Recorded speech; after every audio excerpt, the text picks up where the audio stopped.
Hi students, welcome to Professor's Academy's UGC NET Sociology live YouTube sessions. So now Professor's Academy is giving uh, a few classes of sociology as live YouTube sessions, but we are also providing classes, proper coaching classes for UGC NET Sociology. So if you're someone looking for a proper coaching for the upcoming June 2024 UGC NET, you can join Professor's Academy and start your preparations. So in the special classes, we will be discussing the whole syllabus, and also with that, we will be doing so many PYQs, MCQs and all that. So it would be very much useful for you if you really want to crack UGC NET in the upcoming session. So if you are interested, join as early as possible so that you won't be missing any classes. So let's start our class. So sorry, just a second.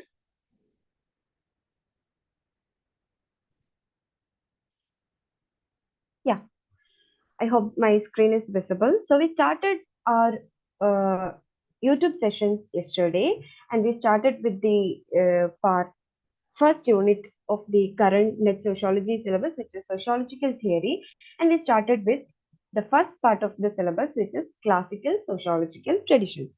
And in yesterday's class, we discussed about Durkheim, and today we are going to study about Max Weber.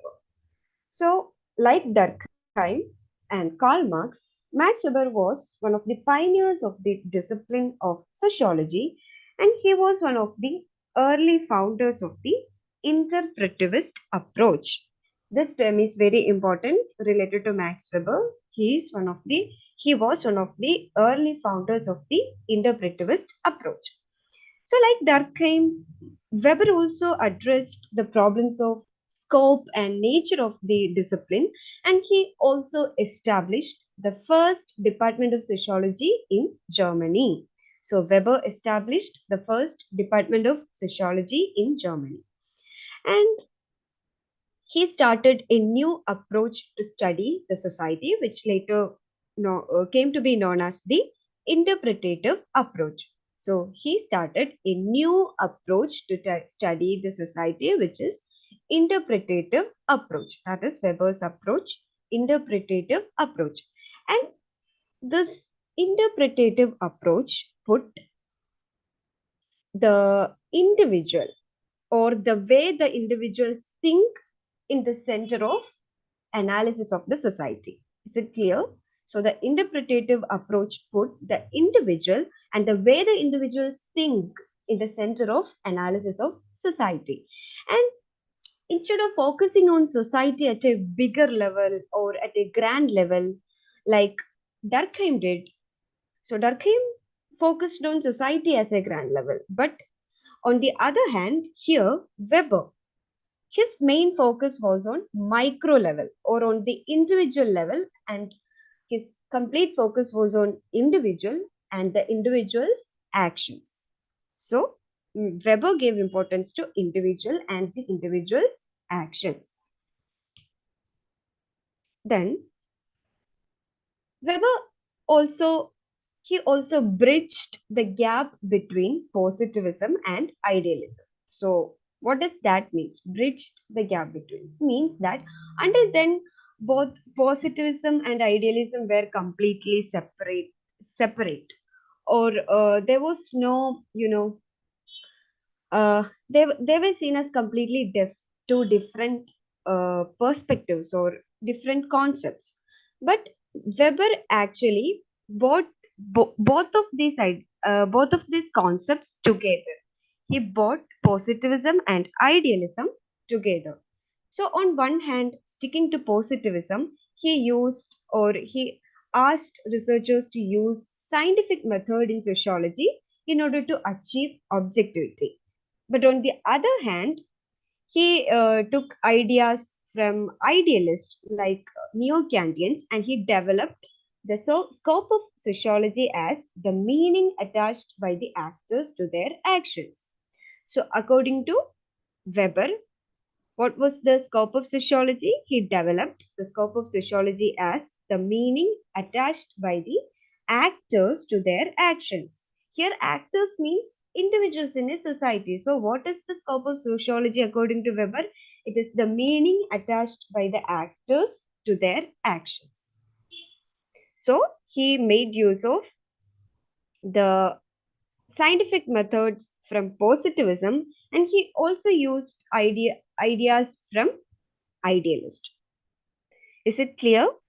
And Weber also, he was against the concept of pure abstract theorizing. He opposed abstract theorizing or pure abstract theorizing, but his theoretical ideas were embedded or were focused on empirical analysis, or usually he used historical research also. Weber also used historical research. So usually his theoretical ideas were mainly focused on empirical or historical research. And according to Weber, the behavior of a man in a society is completely or qualitatively different from physical objects in the natural world and organisms in the biological world. So according to him, the activities of a man in a society is not same as to the objects in a natural world or like an organisms in the biological world. He approached both as completely different things.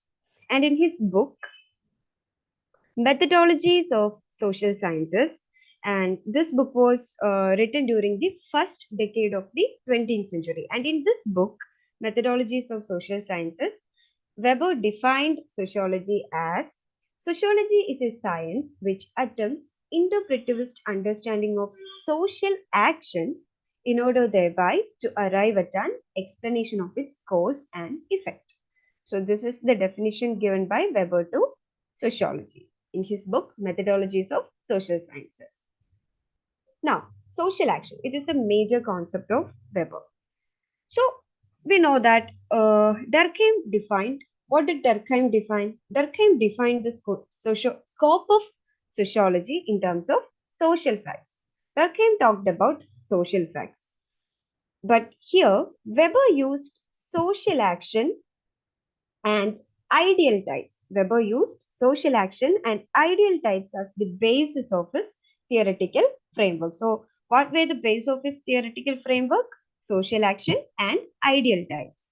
And so, according to Weber, the subject matter of sociology is to study social actions. The subject matter of sociology is, according to Weber, was to study social action. And he defined this social action as any action is social by the which virtue of the meanings attached to it by the actors, it takes into account the behavior of others and is thereby oriented in its course. So this is the definition given by Weber to social actions. So in this definition, if we look at this definition, we can see that he mentions about two conditions for any action to become social.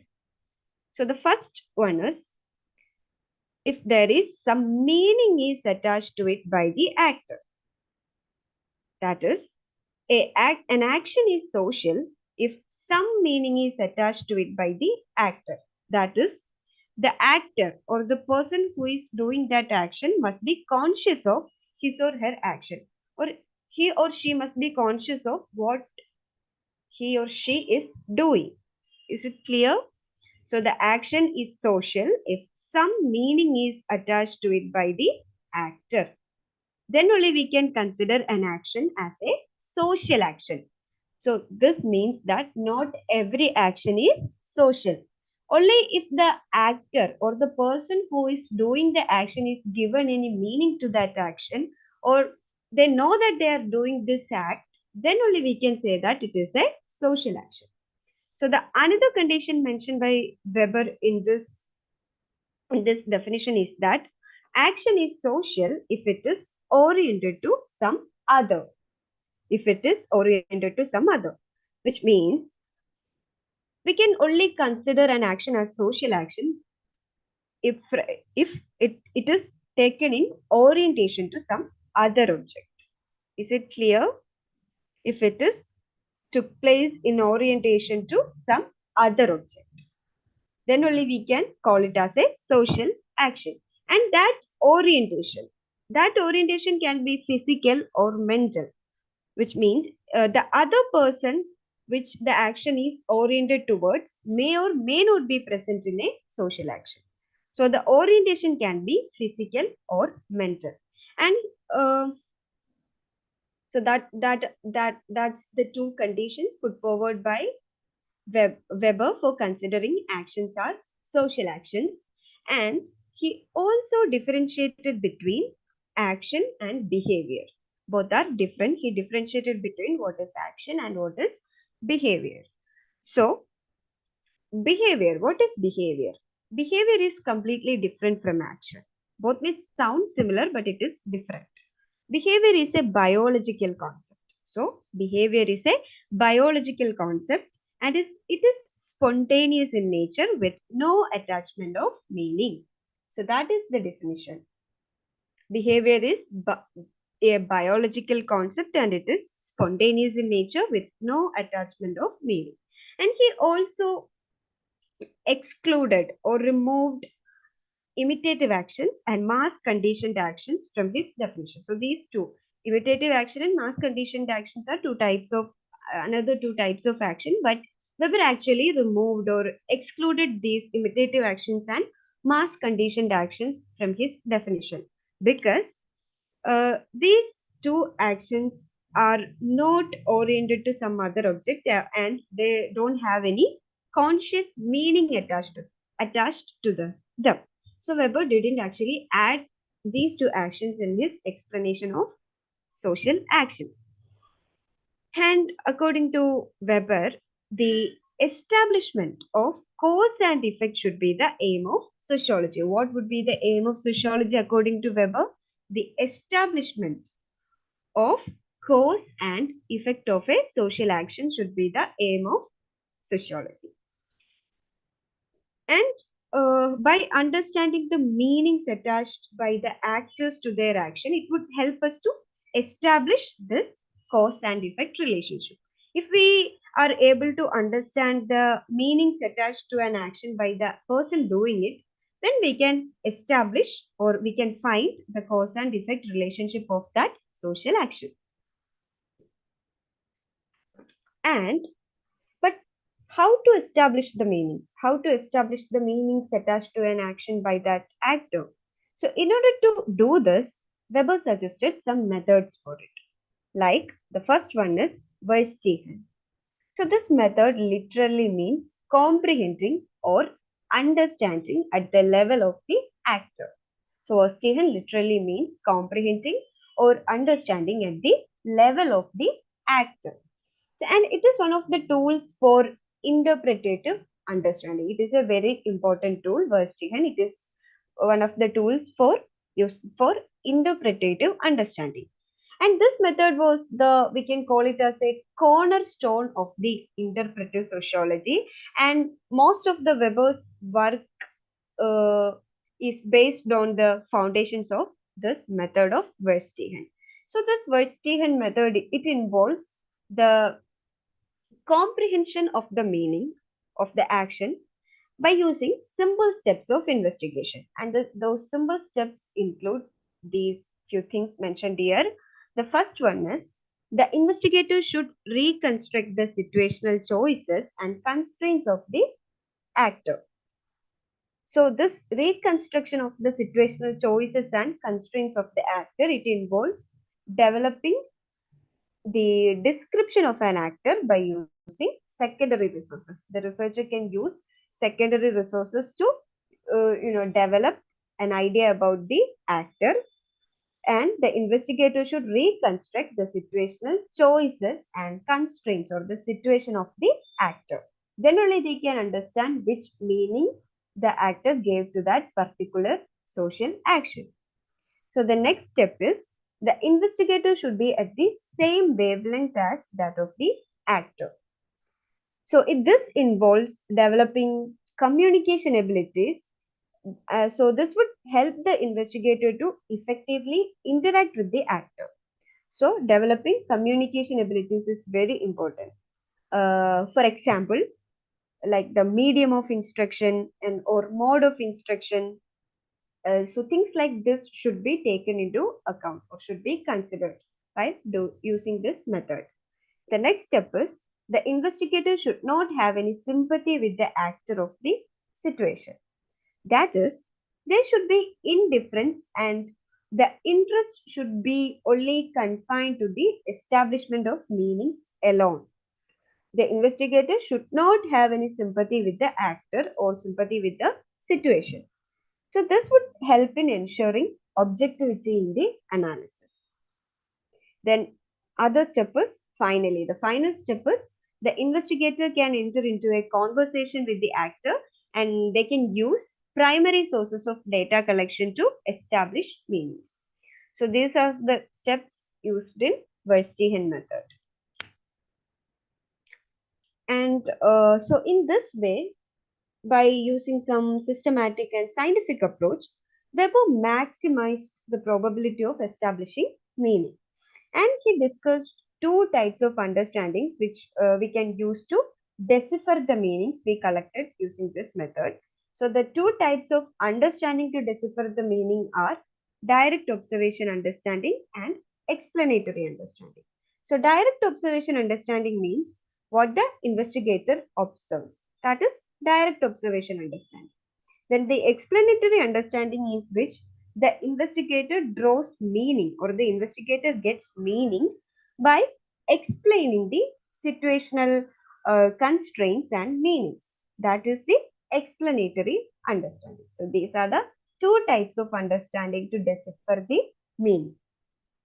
Then the second method suggested by Weber is causal pluralist method.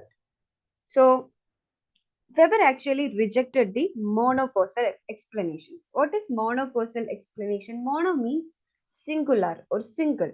So Weber actually rejected the single monocausal explanations or only explanations which says that there is only one reason for a particular action. But Weber believed that uh, there can be multiple reason for a social action. And this causal pluralistic method is also known as probabilistic approach. And Weber always favored identification of probable factors rather than emphasizing upon the singularity of the causes. So this is the second method, causal pluralist method. Next method, or the most important one, is ideal types. So we already discussed about Verstehen method, but there is a problem with that Verstehen method. That Verstehen cannot be used alone. It should be used with other methods like this ideal type. So this ideal type, what is it? It is a mental construct or a mental idea which is used to identify certain regularities in social life. It is a mental construct and it doesn't deal with the notion of perfection, but it is commonly understood. But so the ideal types are commonly understood meanings. We can call that in using that words. It is like commonly understood meanings in terms of regularities. And this ideal types are used to understand the meanings attached by the actors. And this ideal type is the second most important concept in Weberian understanding of the sociological works. And Weber developed four ideal types of his basic unit of analysis. That is of his what was his basic unit of analysis? Social action, of course. So he developed four ideal types of his basic unit of analysis, which is social actions. And the four ideal types of social actions are traditional social action, affective social action, rational social action, and word rational social action. So, traditional social action is the type of social action in which meanings are drawn from certain beliefs and traditions. So, this involves least conscious thinking over action. For example, we can say religious actions. These are example for traditional social actions, and such actions draw meanings from certain beliefs and traditions. Second type of is affective social action. In this case, the meanings are generated from the emotions of an actor. If the meanings are generated from the emotions of an actor, it is known as affective social action, as the title suggests itself. I think you can guess some of this by just reading the title of those social actions itself. It is pretty much easy. So, affective social actions, in affective social action, the meaning is generated due to emotions of actor, and it involves orientation of emotions like love, hatred, anger, fear, etc.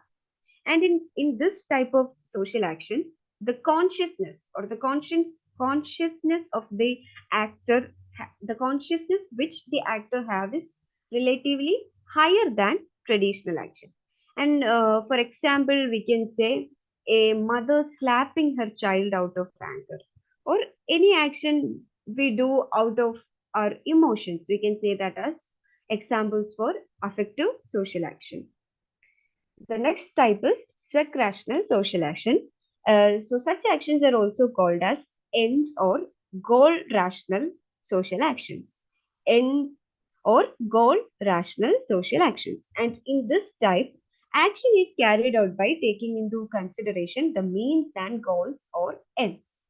So actions we do by considering or focusing on a particular kind of goal or end. Such kind of actions are known as rational social actions. So here the action is more logical as the ends are already logically defined. So the action is more logical in rational social actions, and the cause and effect relations are already established uh, in the starting itself, which will finally help in achieving the goals. And among four of this is the most conscious action. This is the most conscious action, or the action which the actor do more consciously. It is rational social action. And for example, we can say scientific research. A scientific research starts when it starts, the goal is already there. Goal will be already there, isn't it? So such kind of actions are example for sweat rational social action. So the last type is wet rational social action. It is it is also called value oriented rational actions. And in this, the goal is defined by the values of the society, and the actor actually takes logical actions in order to fulfill that goal set up by the society or the values of the society. It is known as wert rational social action or value oriented rational actions. And in such wert rational social actions, we can say it is very much common in our societies like India, in which we have strong belief systems. Uh, so this kind of actions are known as wert rational social actions. So I hope the four ideal types are clear. And using this ideal types of actions, we can actually, yeah, compare any actual actions with these ideal types, and we can, we can develop a meaning for any social actions by comparing that with this four ideal types of social actions. But actually, a particular kind of action may contain a combination of elements from these various ideal types of actions. It may not be fitting to a particular kind of action, but it can be a combination of any two or three of these actions. Is it clear? So this ideal type is very much significant in sociology because this ideal types actually provides the investigator a ready model or a already a preset model for the researcher, so that and it would help the investigator or researchers to save time pretty much. So these are considered as very much significant in social research.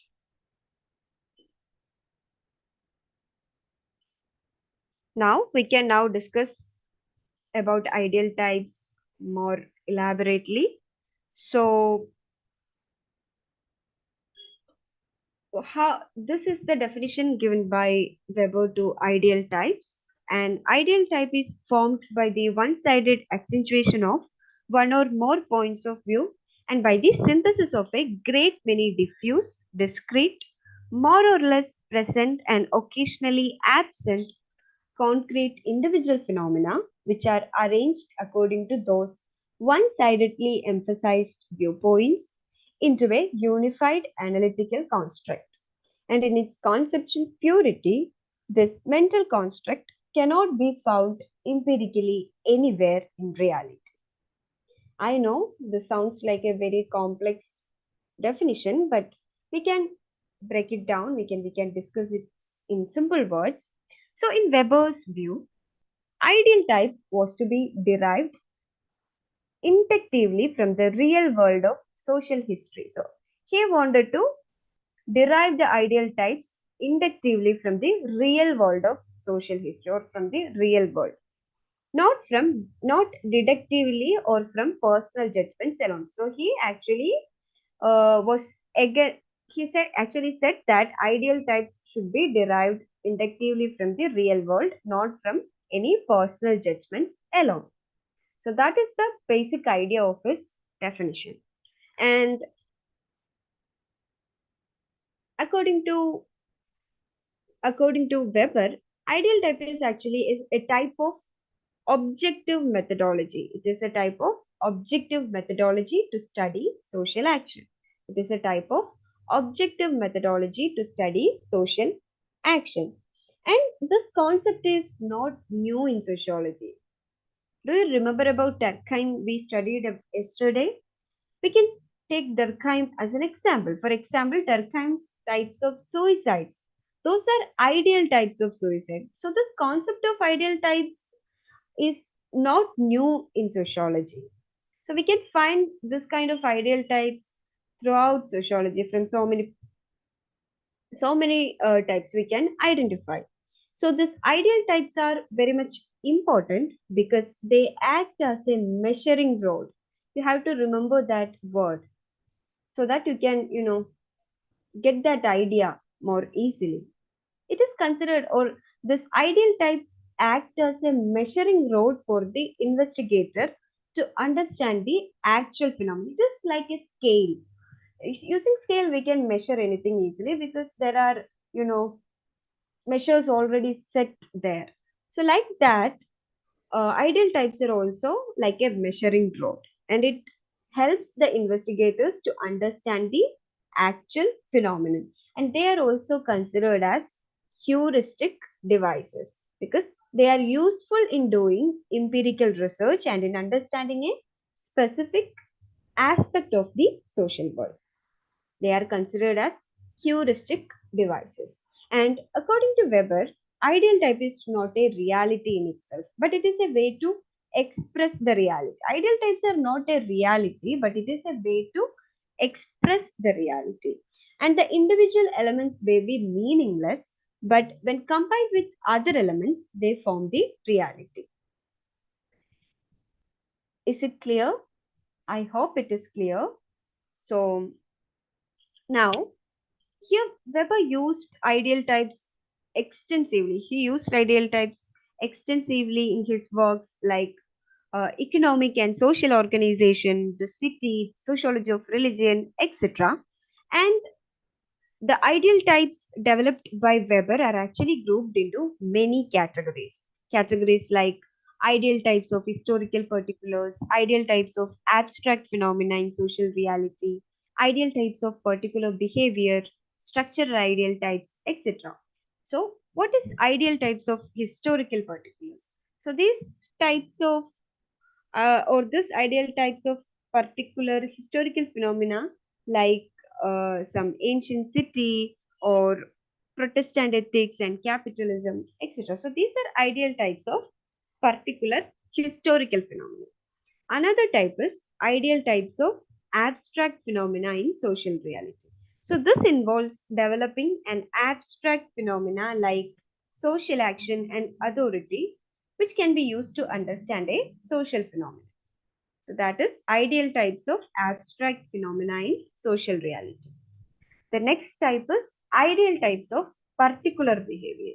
So he also developed ideal types of particular behaviors like economic or political behavior. Weber also developed ideal types of particular behaviors, for example, economic behavior or political behavior.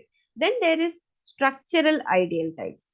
So these are the forms taken by the we can say the causes and consequences of social action. For example, we can say traditional domination. So these are known as structural ideal types. So these are some of the categories of ideal types developed by Weber. And Weber actually he argued that this ideal types should be neither too general nor too specific. For example, we can take the case of religion. In the case of religion, Weber would reject ideal types of the history of religion in general, but he would also reject the ideal types of very specific phenomena, like ideal types about an individual's religious experience. So he would also reject that also, and rather he would ask for the ideal types, or he would develop ideal types for intermediate phenomena. For intermediate phenomena, in case of religion, we can say Calvinism or Methodism or Baptism. So, he, according to Weber, ideal types should be neither too general nor too specific. It should stand in an intermediate position. Is it clear? And also, these ideal types are also not developed once and for all. It is not a constant because society is constantly changing and the interest of social scientists are also changing. So it is very much necessary to develop new typologies to fit the changing reality. So ideal types are not at all, constant. It is necessary to develop new ones. Then, these ideal types perform different functions for the researcher. So, first of all, they act as a measuring rod for a social process. We already discussed that it act as a measuring rod for a social process. Then, they act as a ready reference and save the researcher from the hassles of studying a phenomenon afresh. They act as a ready reference. For example, the ideal type of capitalism. We can use the ideal type of capitalism as a ready reference to in order to understand about capitalism, or for a host of commercial activities of the 17th century. We can use that first for doing that. Like that, we can use these ideal types, or it acts as a ready reference for the researcher, and it saves the researcher from the hassles of studying a phenomenon afresh. And the third one is it makes predictions possible. Ideal types makes predictions possible. Situations which approximate an ideal type will have a similar outcome. Ideal type of bureaucracy, we can take ideal type of bureaucracy has made it possible for sociologists to predict many of its consequences in organizations. So like this, it can make predictions possible. And the fourth one is it also helps in establishing links between multiple social phenomena, like Weber did in his Protestant Ethics and Spirit of Capitalism. So ideal types helps in establishing linkages between multiple social phenomena. Is it clear? Now we can move to the next concept, which is authority. So according to Weber, both power and authority are social in character, and they come into play where relations are there. So he links the concept of power and authority by using different ideal types. So power is defined by Weber as the chance of a man or a number of men to realize their own will in a communal action, even against the resistance of those who are participating in the communal action. So this is the definition given by Weber to power. And then authority. Authority, according to Weber, is a form of legitimate power. Authority is a form of legitimate power. That is, power which is considered legitimate in society. Simply means that power which is considered legitimate in society. And Weber identifies three sources of legitimacy, which are tradition, rationality, and affective or charisma. And on the basis of these, he developed three pure types or ideal types of authority.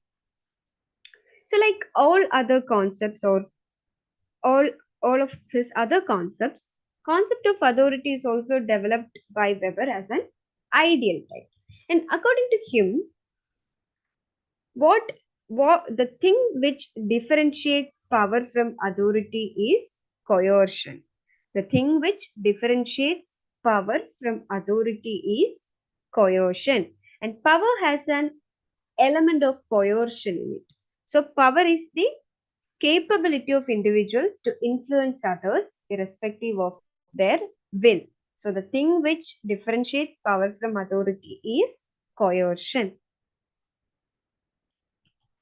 Now, three ideal types of authority. So, according to Weber, there are three elements of authority or three ideal types of authority, which are traditional authority, charismatic authority, and legal rational authority. So, traditional authority, it stems out from traditional social actions, that is, the authority based upon beliefs, customs, and values. For example, a leader who comes to power because his or her family has always provided the group's leadership. Such kind of leadership or authority can be considered as a traditional authority. For example, the authority exercised by a hereditary monarch or or a feudal lord. Such kind of authorities can be considered as traditional authority. Then the second type is charismatic authority. So this is a result of the personal qualities of the person who exercise the authority. It is known as charismatic authority. And this charismatic authority corresponds to the affective social action, which we learned before. So, charismatic authority corresponds to affective social action. And as an example for charismatic authority, we can take Mahatma Gandhi. The authority exercised by Mahatma Gandhi over masses is an example for charismatic authority. The next type is legal rational authority. So, this authority is based on swek rational social action or total rational action. So, this legal rational authority can take a variety of structural forms, but the one form which Weber was very much interested is bureaucracy. And he considered bureaucracy as the purest type of exercise of legal authority. He considered bureaucracy as the purest type of exercise of authority. Now, this but the actual authority, like we discussed about ideal types of social action, this ideal types of authority or the actual authority can be a combination of these above mentioned ideal types. It need not to be stick on to one type. It can be a combination of above ideal types of authority. And then further, a particular type of authority may change over time. Like we said before, a particular type of authority may change over time and it can transform into another type. For example, Weber actually referred to routinization of charisma and traditionalization of rationality as examples for this. So, a particular type of authority may change over time and it may transform into another type. Now we can move to our next concept, which is bureaucracy. So, bureaucracy, like as many other concepts, it is also linked to the ideal type construct. And Weber actually associated bureaucracy with the rising rationalization of society. So, this bureaucracy is an ideal type of organization in which the structure is based on legal rational authority. So, in bureaucracy, The structure is based on legal rational authority. And according to Weber, the bureaucracy is a type of organization which suits most of the modern societies where work is done rationally. Then capitalism. We know capitalism is the basis of economy in the modern world. This capitalism also works on rational organization, and it also requires bureaucratic organizations for its working. Then Weber distinguished between the ideal typical of bureaucracy from the ideal typical bureaucracy. He distinguished the ideal typical of bureaucracy from the ideal typical bureaucrat. And he said that he conceived bureaucracies as structures and bureaucrats as positions within those structures. So bureaucracies are structures and bureaucrats are positions within those structures. Then, uh, but even though he explained bureaucracy based on its functions and all, he also had certain skepticism about bureaucracy. But he considered it as a most efficient type of organization and all, but he also had certain skepticism about that. He also foresaw it as a source of alienation of human beings. He foresaw it as a source of alienation of human beings, and he referred it as iron cage of rationality. This is very important. This is a very important term, iron cage of rationality, which makes human beings slave of rationality who cannot escape it as they get too addicted to it. So he referred bureaucracy as an iron cage of rationality which makes human beings slaves of rationality and they cannot escape it as they get too addicted to it. And he also described bureaucracies as escape escape proof, practically unshatterable, and among the hardest institutions to destroy once they are established. So he also had a kind of skepticism about bureaucracy also, even though he described about its functionalities. So what is this iron cage of rationality? He defined bureaucracy as an iron cage of rationality. So he used the term to describe the bleak but inevitable future of bureaucracy and increasing rationality in social life. And according to Weber, more rationality would not actually lead to universal freedom, like the Enlightenment theorists believed, but more rationality would create an iron cage from which there would be no escape.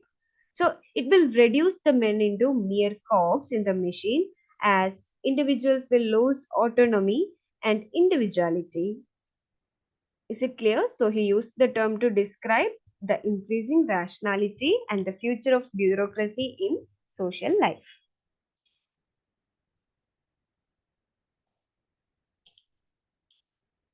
So this is the explanation I just gave, iron cage of rationality. Now, Protestant ethic and spirit of capitalism. So Weber's theory of Protestant ethics and spirit of capitalism is included in his book, The Protestant Ethics and Spirit of Capitalism, which got published in 1904. So his study of capitalism is, or he studied capitalism of modern capitalism. He actually studied the modern capitalism, uh, and he put more emphasis on ideas leading to an economic system. So he put more emphasis on ideas leading to an economic system.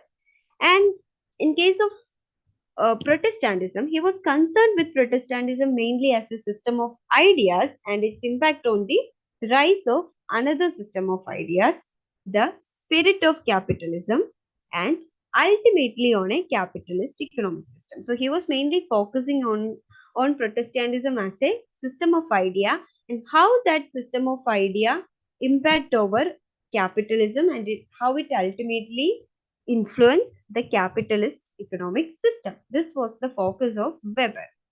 So his analysis actually starts with an observation. His analysis of Protestant ethics and spirit of capitalism actually starts with an observation. So he observed that in modern Europe, business leaders, owners of capital, as well as higher grades of skilled laborers, and even more, the higher technologically and commercially trained personnel of modern enterprise are predominantly Protestant.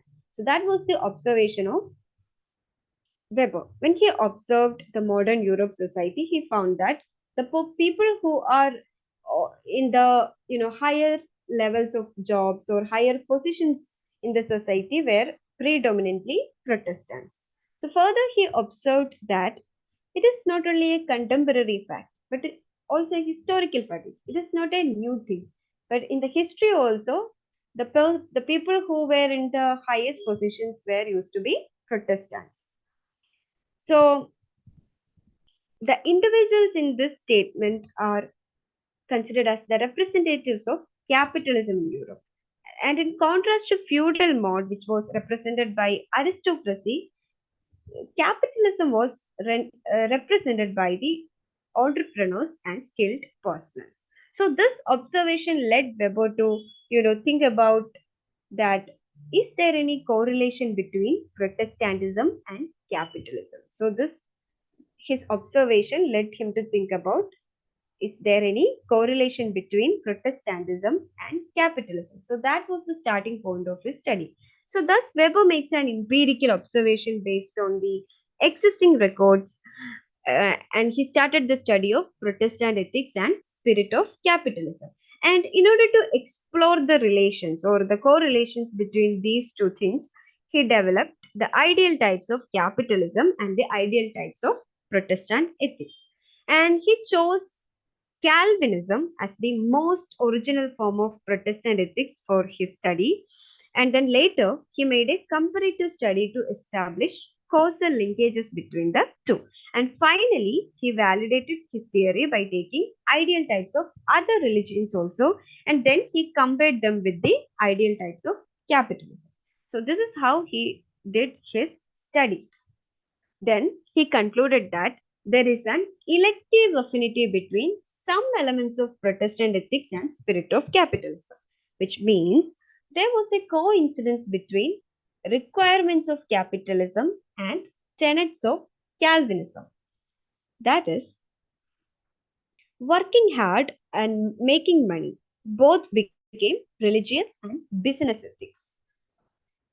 But the Protestant ethics only provided spirit, but there were other factors as well in rise of capitalism, like substance in the form of capital and technology, which led to rise of capitalism. And Weber believed in, we already said this, Weber believes in plurality of causes. So in this theory also, dual variables exist in the form of spirit and substance. So the spirit may have been provided by the Protestant ethics, but only spirit cannot lead to practice of capitalism. Substance should also be there. So during this time, substance was already present in the form of new factory system, new techniques of accounting, newly invented tools and machines, democratic political system for stable governance and markets, etc. So further, he tried to validate this correlation through historical comparative studies of various world religions. So he also tried to validate his finding or the finding that both of this are related through historical comparative studies of various world religions also. So this is a brief description of the Protestant ethics and spirit of capitalism of Weber. So this is a table depicting or comparing Marx and Weber. Sorry, just a second. Yeah, this is a table uh, depicting or differentiating between Weber and Durkheim. Um, so on their basic approach, Weber focused on meanings that individual generates. On the other hand, Durkheim stressed on the exteriority of social facts, which he regards as things. Then basic view of society. According to Weber, individuals are actors in society. But according to Durkheim, yesterday we studied about this. Society is sui generis. Then unit of analysis. What was Weber's unit of analysis? Weber studied the major features of the great religions of the world, but on the other hand, Durkheim studied religion in what he believes is its most elementary form, and further he generalized it. Then, role of religion. According to Weber, he saw religion as a force behind new ways of thinking. But Durkheim emphasized the role of religion as a collective phenomenon which serves to strengthen social bonds. Then Weber saw religion as part and parcel of a larger historical trend, and he named it as the move towards capitalism, industrialization, and rationality. But Durkheim viewed religion as the reflection of society itself. Then Weber did not hesitate to use the idea of gods and spirits.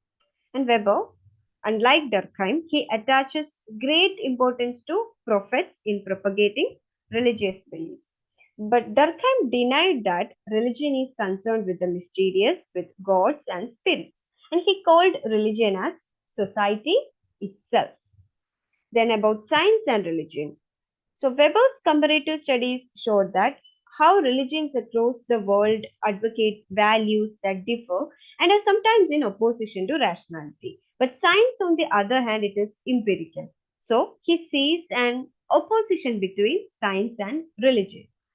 But according to Durkheim, he viewed both religion and science as providing society with its collective representation. So, he did not see any conflict in the two. So, this is a table about briefly, comparing Weber and Durkheim. So these are the major works of Weber: The Protestant Ethic and the Spirit of Capitalism, Economy and Society, The Theory of Social and Economic Organization, The Methodology of the Social Sciences, Politics as a Vocation, Objectivity in Social Science and Social Policy. So let's look at some questions. We have already discussed all these in this class, but I'm just put it in the form of a question so that you can understand it better. So what are the four ideal types of social actions explained by Weber? Traditional social action, affective social action, recreational social action, and birth rational social action. Then Weber's three elements of authority or three ideal types of authority: traditional authority, charismatic authority, and legal rational authority. Then, what is the term used by Max Weber to describe the bleak but inevitable future of bureaucracy and increasing rationality in social life? What is the term? Iron cage of rationality. So that's it. That's all for today. I hope the session was useful for you. And once again, if you are someone looking for a proper coaching for the upcoming UGC NET June 2024 Sociology examination, you can join Professor Academy. The classes will be starting soon. So join as soon as possible so that you won't be missing any classes.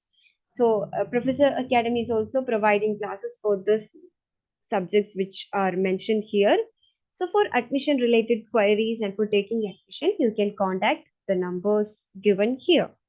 So once again, thank you. See you in another class. Good night.